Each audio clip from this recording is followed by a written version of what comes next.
All right, welcome back to the Light in the New Atlantic City Story podcast. Again, we got the news last night that one of our basketball family members, maybe the head of our table of the family, passed away, Mr. Sonny Lea. And we're here with Mr. Wilbur Tank Banks.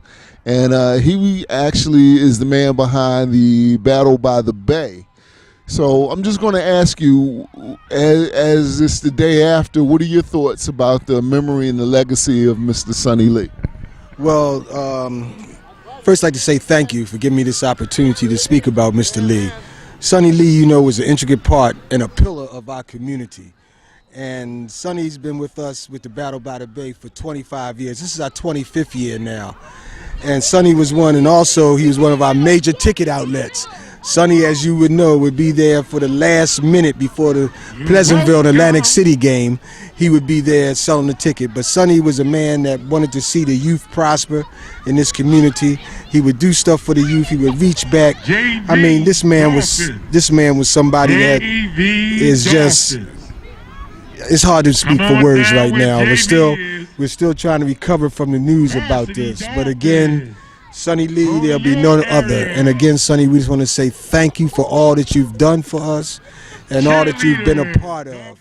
So we're going to say thank you. And again, Raymond, thank you for doing what you're doing for us to remember Sonny. And Mr. Marsh is here.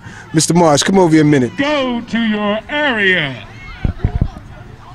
So again, Mr. Marsh, he's Councilman William Marsh of the 4th Ward. Come in here. He's talking about Sonny Lea. This is another earlier, man. Of the Battle by the Bay devastation, members. man. But somebody like Sonny Lea has been an intricate part since day one in terms of what we've been doing with the Battle by the Bay, and he won't be forgotten. Again, thank you, Raymond. He sold the most tickets, man, of anybody of all times, man. We know he was short. Sonny was selling Sunday morning before the game, man. Yeah, man. That's right. So again, Raymond, thank you. We appreciate you. We love you for what you're doing, brother. Man. Thank you.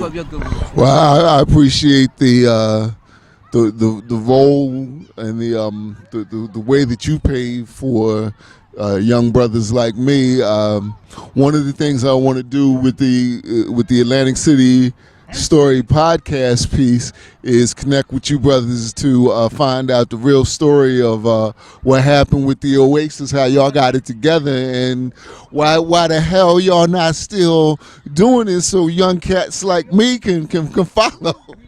Yes, age was a factor. Age was a factor.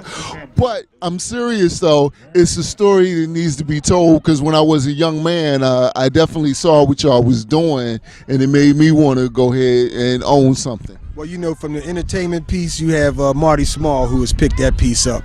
But then there's a whole lot of other parts that, you know, evolve from that in terms of community activism and the whole bit. So again, one day we'll make that for another show. Yeah. All due respect to Marty, though, his parties wasn't hitting like them Oasis Johns, man.